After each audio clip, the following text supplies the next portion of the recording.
All right, guys. So this is going to be, I don't want to say forced interactive, but kind of forced interactive. I don't mean you have to take yourself off a speaker, but I do need you guys to be dropping things in the chat because I want you to actively be thinking about these things. If you don't write it out, everything I say today is going to go over your head. You might get a few nuggets, but I want you to recognize where these things are coming from and how we can break these patterns. Now, I know that, like I know Jazz knows some of these answers. My client Tiff, I know we've talked about these things, but it's good to remind yourself because as we know, when we're trying to undo, 10, 15, 20, 30 years of beliefs and trauma, it's going to take more than, oh, well, I did that activity one time, or, oh, I journaled 5 times. Like it's consistency. So we're going to keep drilling it into your brain until you get it.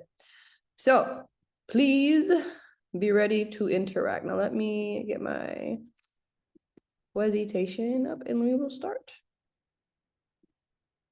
All right, team, I'm gonna get rid of faces, of course, because I will be distracted. Okay, so let's jump on in. No, present Ashley. My brain is not here. Okay. So there are not a ton of slides on this one, but each slide is going to take some time because like I said, I want you to actually be thinking about these things and I want you to be looking to drop answers in the chat. You do not need to speak up, but I do want you to drop it in the chat. And then Mike can also be in there kind of, moving things around. Okay, so we're talking about inner food guilt. Yes, it pertains to the holidays because we are coming up on holidays. You have 3 major holidays coming up for sure, 4 actually, if you celebrate both days. So we got Thanksgiving, Christmas Eve, Christmas Day, New Year's Eve, and New Year's 5 if you celebrate all of that. But we have a lot of holidays coming up regardless. There's going to be a lot of family functions. There's going to be a lot of food that you don't eat normally. And this is where the food guilt comes up the most. This is why when January comes around, everyone's like, oh my God, I got to go on a diet. I got to lose some weight because for the holidays, they just went completely balls to wall and they had no control, right? Maybe they genuinely don't have the control and they don't know why. So while everything I'm going to say today, it applies to everyday eating, it applies to everything you experience on a daily basis. It obviously is more pertinent because we are talking about, the holiday season coming up. So let's jump right in. As you can see, I'm not wasting no time. Oops, go backwards. We're going right into where does all of this come from? Okay, I'm going to slow it down a little bit because I want you guys to really be thinking about it. When did all of this start? When I'm saying all of this, I'm talking about your relationship with food, how you view food, how you view yourself in relation to food, how you view your self-worth around food, how you view your self-worth in general, worrying about other people's perspective of you. Because let's be honest, if we didn't care about anyone seeing us, if you never had to go outside again and see anyone else in the world, I guarantee you, you would care quite a bit less about what you look like. So think about all of those different perspectives of how you view yourself and how you view food and the relationship between the two. Okay. So step number 1 is addressing when and how all of this started. Okay.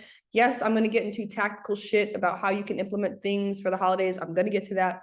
But if you don't talk about this shit, the other stuff, the tools, the tactical things, it's not going to become embedded, right? I hate when people give you things to do, but they don't get to the root cause. It's almost like when we talk about the medical field, like the medical field will give you prescription and that's a band-aid. That doesn't fix the root cause. The root cause needs holistic support. It needs nutritional support, right? We're going right to the root, okay? This is where I want your attention, guys. So I want you to think right now, okay? This whole slide, I need your attention. Who did you get your relationship with food from? Where'd you get it from? Because it's not yours. I hate to break it to you. All the identities and the things you're struggling with present day, they're not fucking yours. They're someone else's entirely. It's like you've been wearing this mask your entire life of an identity and a belief that is not yours. So who did you get yours from? Yep. So Mike says mom. For me, it was definitely my mom. And then also I'd say probably society. Yep. Society and my mom. So who did you get your relationship with food from? Drop it in the chat, please. Was it your mom? Was it your mom and dad? Was it your siblings? Was it society? Was it, friends? Was it when you grew up and you started, seeing people in media and like, oh, I need to diet because I need to look like that person? Did you grow up poor? Did you grow up struggling with food? Where did it come from? Good, good, good. Good job, guys. Yep. Beautiful. Exactly. Okay, so we have that in our mind's eye. Perfect. Now, next, I want you to analyze that relationship with food, not yours. The person you just put in the chat, analyze that relationship with food, your mom's relationship with food, your dad's relationship with food, your grandparents' relationship with food. Analyze that. I want you to think about it for a second. Was it healthy? Is it healthy? If they haven't recovered from that, was it a healthy relationship that they had with themselves, with the food, right? With their self-esteem, with their body image, because all that is encompassing. It's all under one umbrella, right? So were their relationships with food, themselves, society, were those healthy? It's just a yes or no. Drop it in the chat, please. I'm just gonna put this chat box over here. Oh, it's too big. Mostly, okay. You need to eat. Mijo. Your mom said that to you? Mike, that just made me trip balls. Wow. Okay. That's fucked up. I was like, that's all you do is eat clean. All right. Anyways, so I want you to notice that that relationship that you observed, that you adopted as your own identity, was never healthy to begin with. So everything is just noticing and getting curious. That's how we unlearn things. Okay. So we know that we got our identity with food from someone else. We know that that identity was not healthy. And so this should make you want to break the habit even more because it's not even yours. Like you get to be your own person and you have your own entire identity around food that doesn't involve anyone else. And it can start today as long as you take the action, right? Now, going a little bit deeper into that, I want you to notice, what are your relative thoughts around your relationship with food? Notice that. Think about like today, maybe, or maybe the last time you went out to eat, or maybe the last time you had like an event where there was food involved. I want you to notice and remember and think about your thoughts around food and your relationship with food. Think about that. What are the thoughts saying to you? That's what I want to know. Drop it in the chat. Okay. What are those thoughts about food, about you with food? What are those thoughts saying to you? I'm unworthy. I'll never have the body of my dreams. I'll never be healthy. I'm never going to reach my goals. You're a loser. You're a fat piece of shit. I want you to be honest. This is a safe space, guys. What are those thoughts saying to you? I shouldn't eat anything else after. Yep. Totally. Totally. And like, dude, this is my whole life. I get these thoughts too sometimes still, right? I shouldn't be eating that. Oh, 100%. I had what's the name? What do you call those things? I've had them in so long. A Reese's cup while I was making dinner. I was like, why are you eating this? I should take a laxative after this. Yes, 100%. I actually had a whole phase of that, Mike, when I was in college. I'm a failure because I ate the wrong thing. Yes, 100%, 100%. Good, guys. Very good. Very good awareness. Love it. All right. So now I want you to get present. And again, we're noticing. We're noticing fucking everything today. Notice. The thought that you have in your head, the ones we just dropped in the chat, the ones we just evaluated, are those your thoughts? Are those your thoughts, or are they someone else's thoughts? Is that you speaking to yourself in your head? Because it could be, let me get clear. It could be, but I guarantee you it's not this present version of yourself. Because this present version of yourself knows that this is not wise. This is not healthy. So who is it? Whose voice is that saying those things? Whose words is that that's speaking to you in your head? Is it your mom? Is it your dad? Is it your grandparents? Is it a past version of you? Is it your inner teen? Is it your inner child? Maybe a young adolescent version of you? Who is that? And if you're having a hard time identifying that, that's okay. Take a couple of seconds. This slide is not to be rushed through.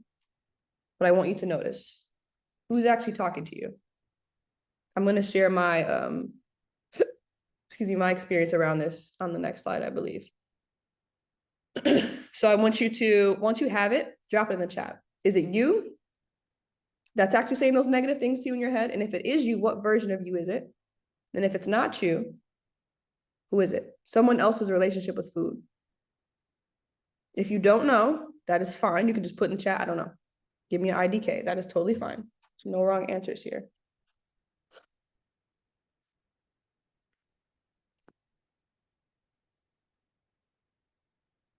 Mm-hmm. That's okay, Dan. Yep. Yep. Beautiful. Good job, guys. Look at all this clarity. Good shit. Yes. So happy. Keep it in your mind's eye.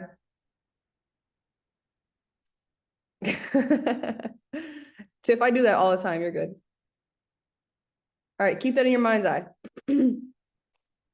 Yes, the Diet Society, the Diet Society. I mean, fuck, basically, that's a really good one to mention because sometimes if we think about it, some people won't have, maybe negative influences in their immediate life and their immediate family. It might not. Maybe maybe your parents had a healthy relationship with food. Like, for example, when I was growing up, the decent side of my family when it came to food. My grandfather, I grew up watching him work out. I grew up watching him make protein shakes every single morning. I grew up watching him bring fresh vegetables from our garden.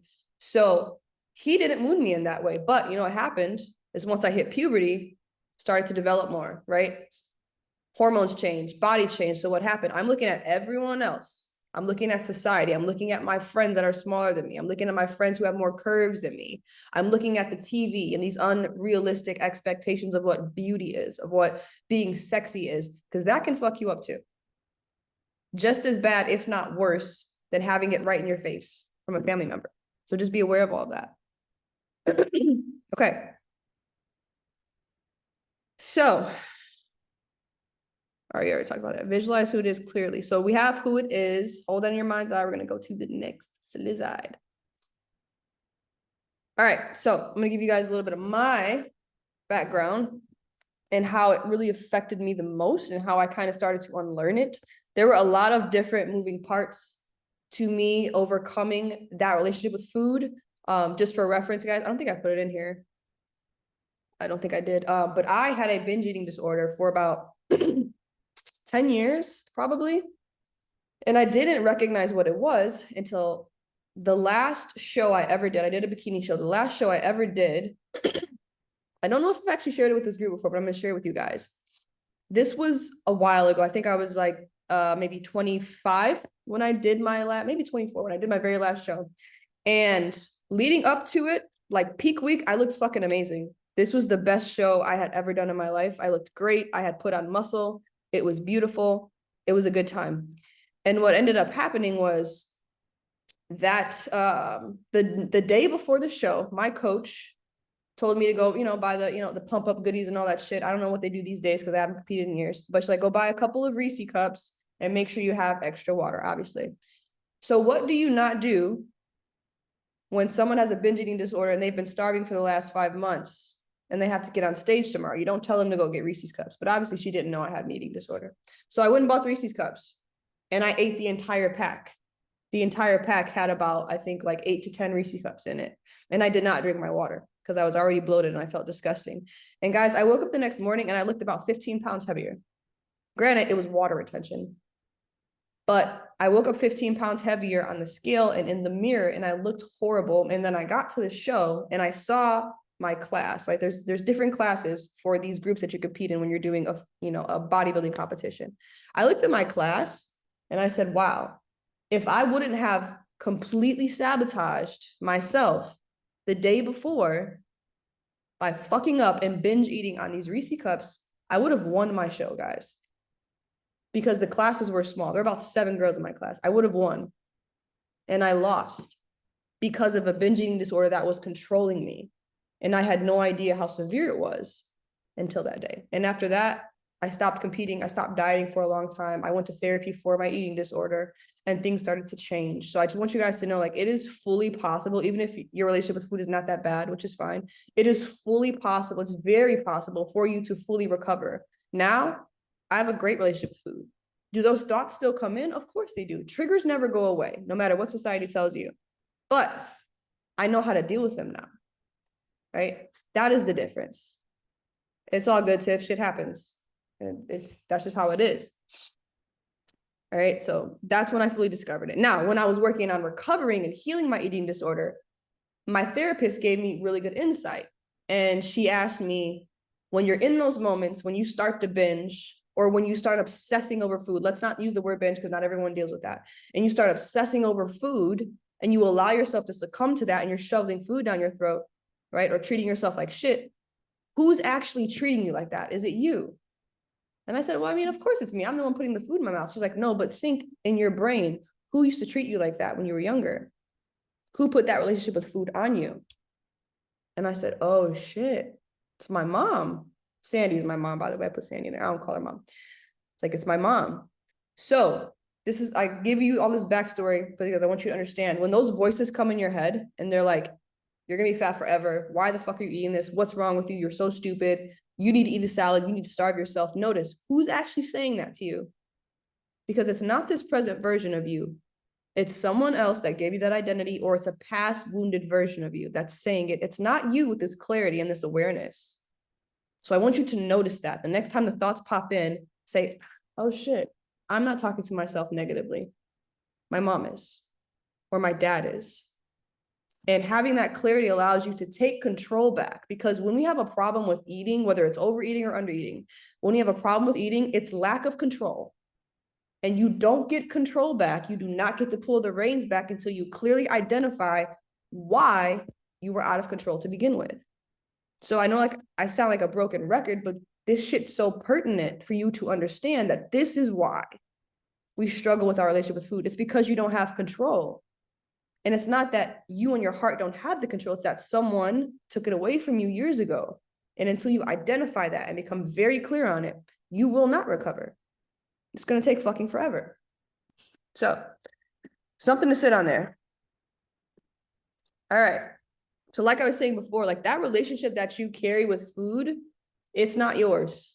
I want you, every time you get triggered, every time a thought comes into your head, I want you to tell yourself, this thought I'm having is not mine. I don't want you to get pissed. I don't want you to get frustrated. I want you to tell yourself, this thought I'm having is not even mine. Right? Like I see you. I thank you for being here. But this thought I'm having right now that's negative, that's talking about me and my relationship with food, maybe my body image, it has nothing to do with me because it's not mine. It's rooted from where my relationship with food started to become damaged. So remind yourself, that's all I want you to do. Baby steps. Change is not do a million things at one time. Change is the little shit that you do consistently. That is how you win. Little shit every single day. If you have not read Atomic Habits, 10 out of 10, go read it. Okay. Now I have another one I want you guys to be present for. I want you to bring those thoughts back to your mind, whatever they were for you personally. And I want you to notice if they change or if they become quieter or louder, depending on the circumstance, because the circumstance can change. It can change how your thoughts pop into your head, right? So notice, what do the thoughts say when you're getting hungry? Just sit there for a minute, think about it. What do the thoughts say when you're getting hungry? Right? What do the thoughts say when you're actually eating? Depending on what you're eating, maybe. Maybe you're eating something clean and that's more nutrient dense, right? And after you eat, what do the thoughts say after you're done eating? Because these will always be different. You can wait longer. Yep, that one's wild. Like, are you really that hungry? No, I just think you're being greedy. That one's a common thought for me is like, you're just being greedy. You're not actually hungry. You know what I mean? So think about the thoughts and how they can change, right? So when you're hungry, you're good. You can wait a little bit longer. When you're eating, should you be eating this?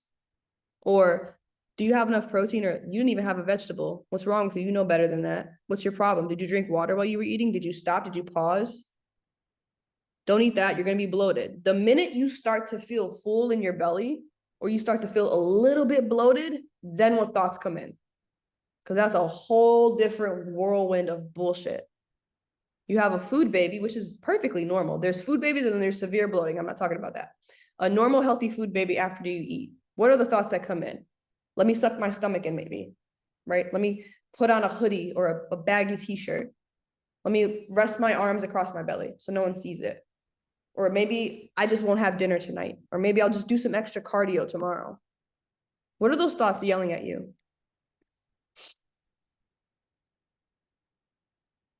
Well, it sounds good. Then I have to talk to myself to think of it.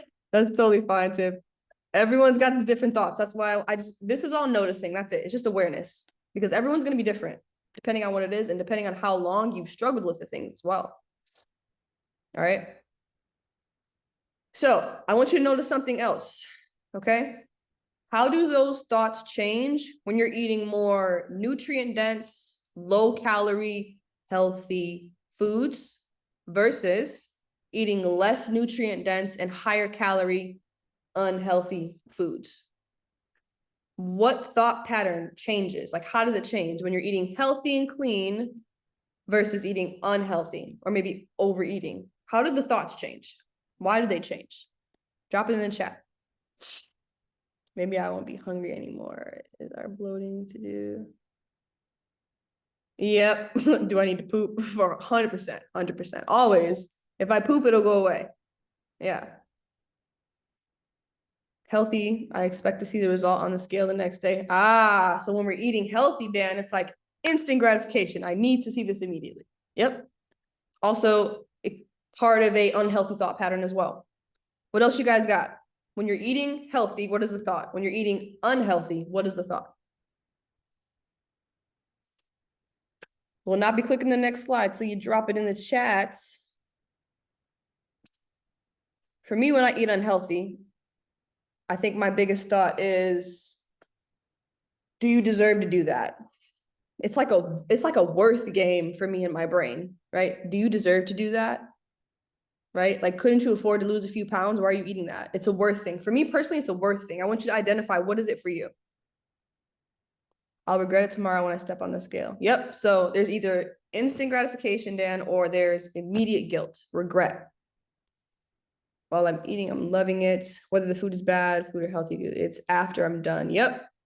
Yep, for sure. When you're done eating, you're like, that was stupid as shit. Why did I do that? Or, good job. I'm proud of myself for making that choice.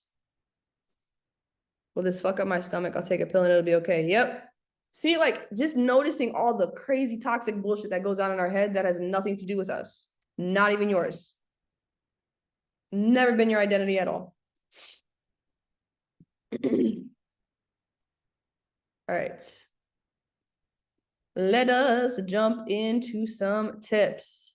If you guys are still typing, that is fine. You can still drop it in the chat. I just want to keep moving here. All right. So I've yelled at you enough about where this stuff really comes from, and I want you to be so fucking aware of that this holiday season. I want you to be insanely aware of it when it happens, because it's going to come up. Remember, triggers do not go away. You just get really, really good at dealing with them. So I want you to be aware when these things are happening. This is good. This is how I should feel. That was better than I expected it to be. Yeah, for sure. I should stop eating, proceed to stuff another pizza. Dan, I think we've all been there, 100%. All right, guys. So holiday food tips. I'm going to give you a few. Obviously, I am not your primary nutrition coach. So whatever Mike is telling you, obviously listen to him. I just want to give you some general ideas and just ways that we can avoid. One, we can avoid even having these thoughts. And two, enjoy ourselves, but not set ourselves up for failure. Okay. Numero uno, please eat some fucking protein, guys, before you get to the dinner and after. I mean, not after, while you're there. Eat your protein. Protein is the most satiating macronutrient, which means it's going to keep you the most full. And if you're full off of protein, you are much less likely to overeat on bullshit. Or not bullshit, because mac and cheese is sent from the gods, so we're not even gonna get into that. And then protein is also the most thermogenic macronutrient, which means protein aids in fat loss more effectively than carbs and fat. So you have two beautiful reasons to prioritize your protein, okay? So when you get to the Thanksgiving dinner or lunch, whatever you guys are doing, protein first. Don't you grab any fucking mac and cheese or stuffing until you put some protein on your plate, okay? Because that is what's going to save you, and that's what's going to keep you the most satisfied. Yep. Oh my God, I love ham. So good. Biggest thing I think in general with holidays is I need you to set your expectations ahead of time, because if you don't set your expectations, you're setting yourself up for failure. And what I mean by that is, what do you expect from yourself on this day? When I was doing like full fitness coaching, I would always tell clients, what do you want from this day?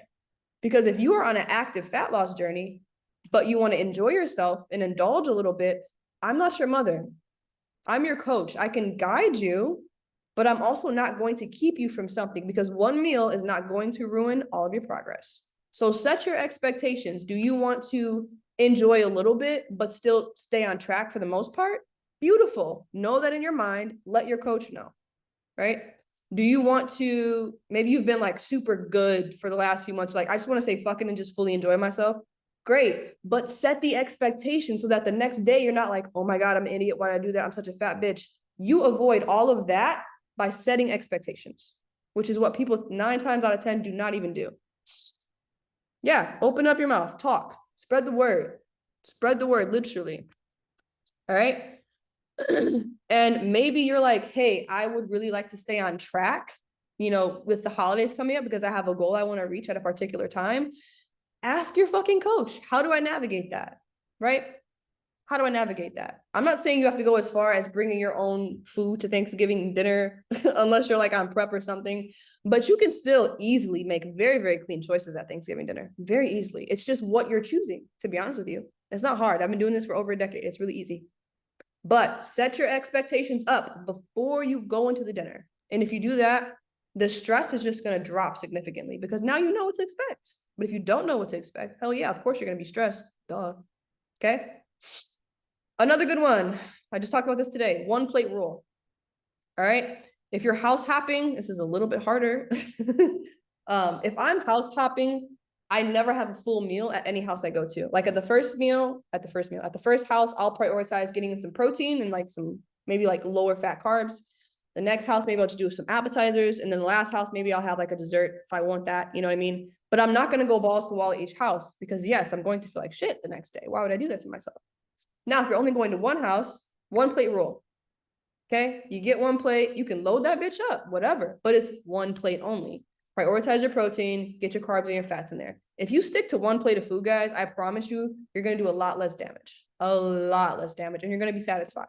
You still participated, but you didn't do anything really stupid. You just had a good dinner with your family. Okay. Best thing I think, in my opinion, is to be proactive the day, the day of leading up to that dinner is just be really proactive, right? Make sure you get your workout in the morning. You do not need to go extra hard. That's not what I'm saying. But if you're scheduled to work out and your gym is open, go work out, right? You got to get 10K steps that day. Cool. Can you feasibly get 10K steps? Great. Knock it out. If you can't, can you maybe get 7? Prioritize that. You're gonna thank yourself the next day if you do that. Okay. Getting 7K steps is not hard, guys. It's not hard at all. You just gotta prioritize it. Water, all of the water in the world. Water naturally detoxes your body. Okay. It's not the green detox juice you see at fucking Beyond Juice. It's water. Just drink a lot of water with some electrolytes and salt. But drinking a lot of water will help flush everything out. Getting your steps in, getting your lifts in. And as far as like eating, this is just what I recommend. Again, listen to your head coach, but this is just what I would recommend. If I know I'm going to have Thanksgiving dinner and I want to eat a decent amount for the whole day before I get to that dinner, I am prioritizing protein and I'm going to be really low on my fats and carbs. So maybe for breakfast, I make a protein smoothie, or maybe I have an egg white veggie omelet. And then maybe for lunch, I have a protein shake and maybe like some low carb fruit. So I'm still eating. I'm not starving myself, but I'm prioritizing my protein and saving my more dense calories for later. See, very easy. You don't even have to track that if you don't want to, because it's very easy. You got like what, maybe 300 calories here, 300 calories here, and then the rest of your calories are left for Thanksgiving dinner. Boom. Super, super simple. Okay. And then the last thing, there's no guilt. For what reason? Is it about the food or is it about connection? What are holidays really about? Because from my experience, when the holidays come around, you're seeing a bunch of family, you're hanging out with your friends, you're creating connection, you're creating memories. My favorite saying is memories over macros, but some people like to abuse that saying, so I don't say it much anymore. But holidays are about connection and making memories. It's not about stuffing your face with food, right? So just think about that when you're out there spending time with your family. Chat check. No idea, we don't have Thanksgiving. I do like turkey though. Yeah, I know not everyone does Thanksgiving, and then Christmas is a little weird. Some people, it's just regardless, like this applies to everything though. This doesn't only apply to holidays, it applies to family gatherings, it applies to big events, it applies to weddings, it applies to literally anything. It's just the concept of eating a lot of food at one time. Yes. All right, so what not to do? Please don't do this shit, guys. It's really not worth it. You're gonna do more harm than good mentally, more than anything. Number one, do not punish yourself the next day with extra cardio or overly intense lifts. It's just food. It's not fucking homicide. You don't need to punish yourself. That's literally so silly. I've done it before, obviously. All the stupid shit you guys have done, I've done it a million times, right? It used to be me, but you don't need to do it. It's honestly not going to do anything. I have literally killed like 1,500 calories in a sitting before and then ran to the gym literally an hour later. It was the worst thing I could have ever done. I felt horrible, dude. Disgusting. Please don't do that to yourself. It's not worth it at all. You will get a sick ass pump. This is true, but it's like, is it really worth it? So don't do that. Number two, do not starve yourself the next day. Jesus Christ, like it's so unnecessary, right? You still need energy to exist and be healthy and hit your goals. Your body requires energy just to exist, by the way. Let's not forget that. I don't care if you sit on your ass for work all day. Your body requires a fuck ton of energy to do just that. Go back to normal eating. There's a chance that the next day you might not have your full appetite. That's okay, but that's much different than starving yourself. Don't starve yourself. That's stupid. Eat as normally as you can. And if you feel a little bit more full, then that's okay. Don't force feed yourself, but do not starve yourself. You will work against you 100%, mainly mentally. Dan, respectfully, shut up. Oh my God. So guys, a pound of fat is like 3,500 calories. And people think that, well, if I eat 3,500 calories, then I'm going to gain body fat. It doesn't work that easily. It doesn't work that quickly. You have to eat 3,500 calories and then add calories to that. So unless you're putting away like 5,000 to 6,000 calories in a day, that number that spiked up on the scale is just inflammation and water retention. You actually didn't gain 3 pounds overnight. Quite literally impossible unless you are the most gifted person I know. I love you too, Dan. You're just a fucking menace and I love it.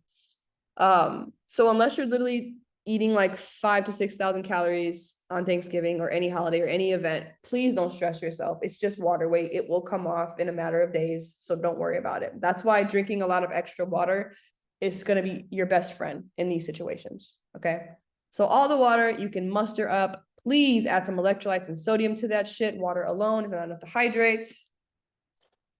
All right. I think that's all I got. Yep. That's it, guys. I wanted to leave some time for discussion. Why do I always have a problem? Don't know. There we go. All right. That's it, guys. Electrolyte compensate. Yep, electrolytes are good. It's honestly, I think it just depends on the brand because most electrolytes do have a certain amount of sodium in it. But most of us need more than what's in those packets. Like if I have a liquid IV, I still will take like some pink salt, put it in my palm and just lick it up and we're good. But yeah, need more sodium than we think. All right, does anyone have thoughts, questions, comments? Totally disagree with me, you want to cuss me out, that's fine too, anything at all. You're very welcome. Thank you for coming. I'm just gonna stop it here for now.